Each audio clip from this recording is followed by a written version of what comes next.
ఈ పాపని ఎవరైనా చూసారమ్మా? లేదు సార్, ఈ పాప ఎవరో మాకు తెలీదు సార్. నా పాప నాకు చెప్పకుండా ఎక్కడికి వెళ్ళదు సార్.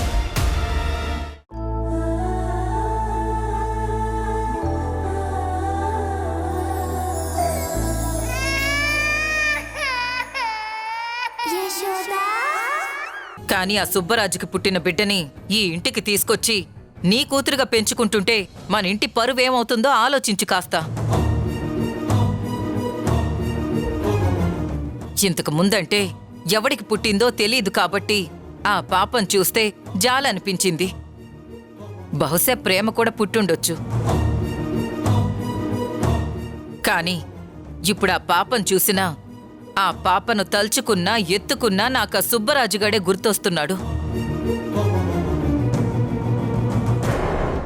పక్కనుడి పిల్లల్ని తీసుకొచ్చి నీ పిల్లలుగా పెంచుకునేంత గొప్ప గుణం నీకుందేమో కాని నా వల్ల అయితే కాదు.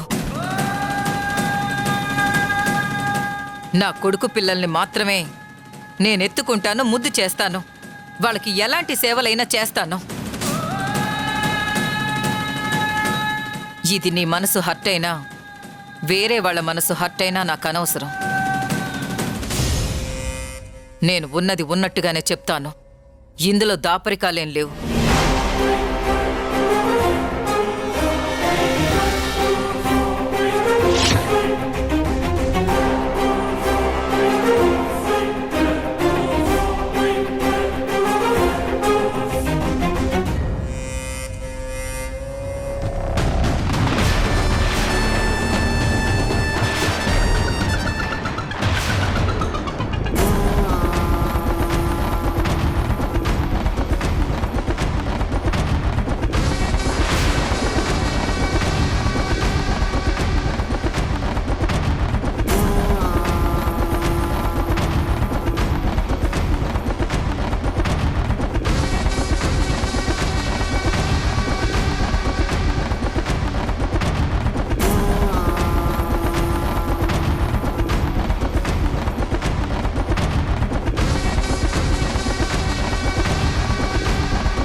ఆగిపోయా వెంకటేశోదా?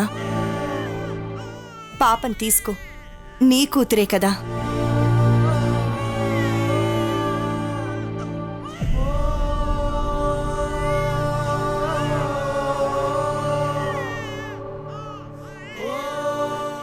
ఏంటి అలా చూస్తున్నారు అందరూ? నేనేంటి పాపం తీసుకొచ్చాను అనుకుంటున్నారా? నేను నిజంగానే పాపనిచ్చేయడానికే వచ్చాను.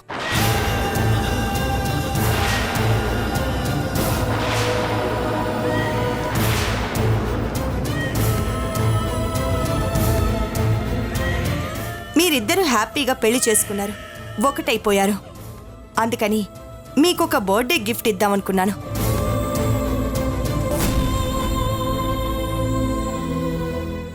ఏమివ్వాలా అని ఆలోచిస్తుంటే మీరు అన్నిటికన్నా ఎక్కువగా సంతోషించేది ఈ పాపే కదా.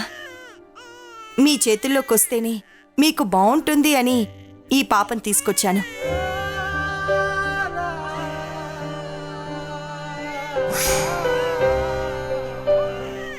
నాకంటే ఎక్కువగా నా కూతురు ఈ పాపని మీ దగ్గరికి చేర్చడానికి చాలా సంతోషించింది. ఇన్ని రోజులు మీకు పాపని దూరం చేశానని చాలా బాధపడింది. నీ వల్లే తనకి తల్లి ప్రేమ తెలిసిందని నీ గురించి చాలా గొప్పగా చెప్పింది.